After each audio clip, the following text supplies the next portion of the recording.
Assalamualaikum warahmatullahi wabarakatuh. Saya bernama Nela Zahra. Saya berasal dari kelas 6B SDN Kompleks IKIP 1.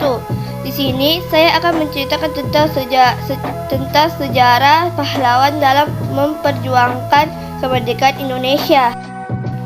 Pahlawan adalah orang yang menonjol karena keberaniannya dan pengorbanannya dalam membela kebenaran, atau pejuang yang gagah berani. Kemerdekaan Indonesia tidak dapat dilepaskan dari perjuangan para pahlawan kemerdekaan dalam mengusir penjajah dari tanah air tercinta. Pada masa perjuangan merebut kemerdekaan, kedatangan penjajah di setiap wilayah Indonesia tentu akan disambut dengan penolakan rakyat. Di situ akan muncul sosok-sosok pemimpin yang menggerakkan rakyat melakukan perlawanan. Tumbuhnya kesadaran akan kecintaannya kepada tanah air. Perjuangan untuk mengusir penjajah ditempuh dengan berbagai cara, bahkan tak peduli dengan keselamatan dan keamanan dirinya, hingga harus bertaruh dengan nyawa. Beberapa pahlawan tersebut adalah: yang pertama adalah Sultan Hasanuddin. Sultan Hasanuddin dijuluki sebagai ayam jantan dari timur, pahlawan nasional yang berasal dari Sulawesi Selatan. Ia adalah putra kedua Sultan Maliku Said yang lahir pada tahun 1631 di Makassar. Setelah naik menjadi Sultan Kerajaan Goa, ia berusaha menggabungkan beberapa kerajaan kecil di Indonesia Timur dan melawan Belanda dengan sengit.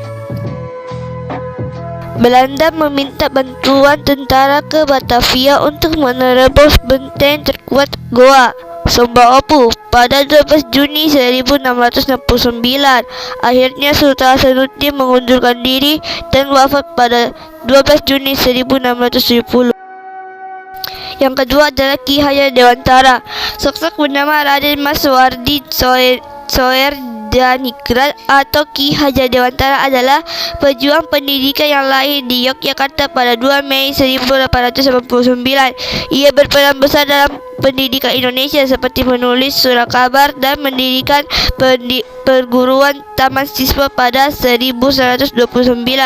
Perguruan ini berkontribusi bagi pribumi Indonesia yang saat itu tidak dapat sekolah.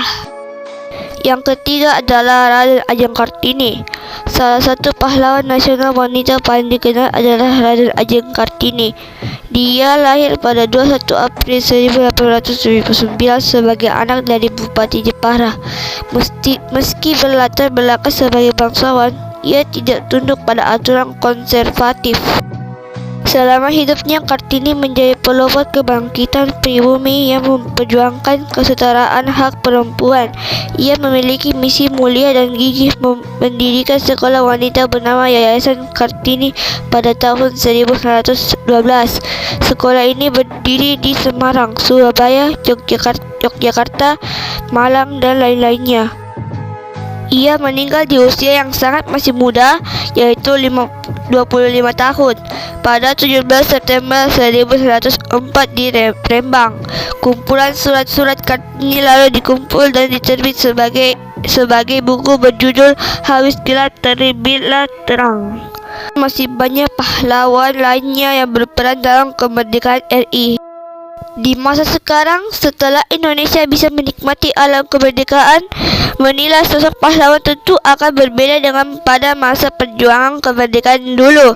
Pahlawan di masa kini adalah sosok yang dapat memberikan andil mengisi kemerdekaan sesuai bidangnya masing-masing untuk mempersembahkannya kepada negara sebagai salah satu bentuk penghargaan terhadap jasa pahlawan terdahulu.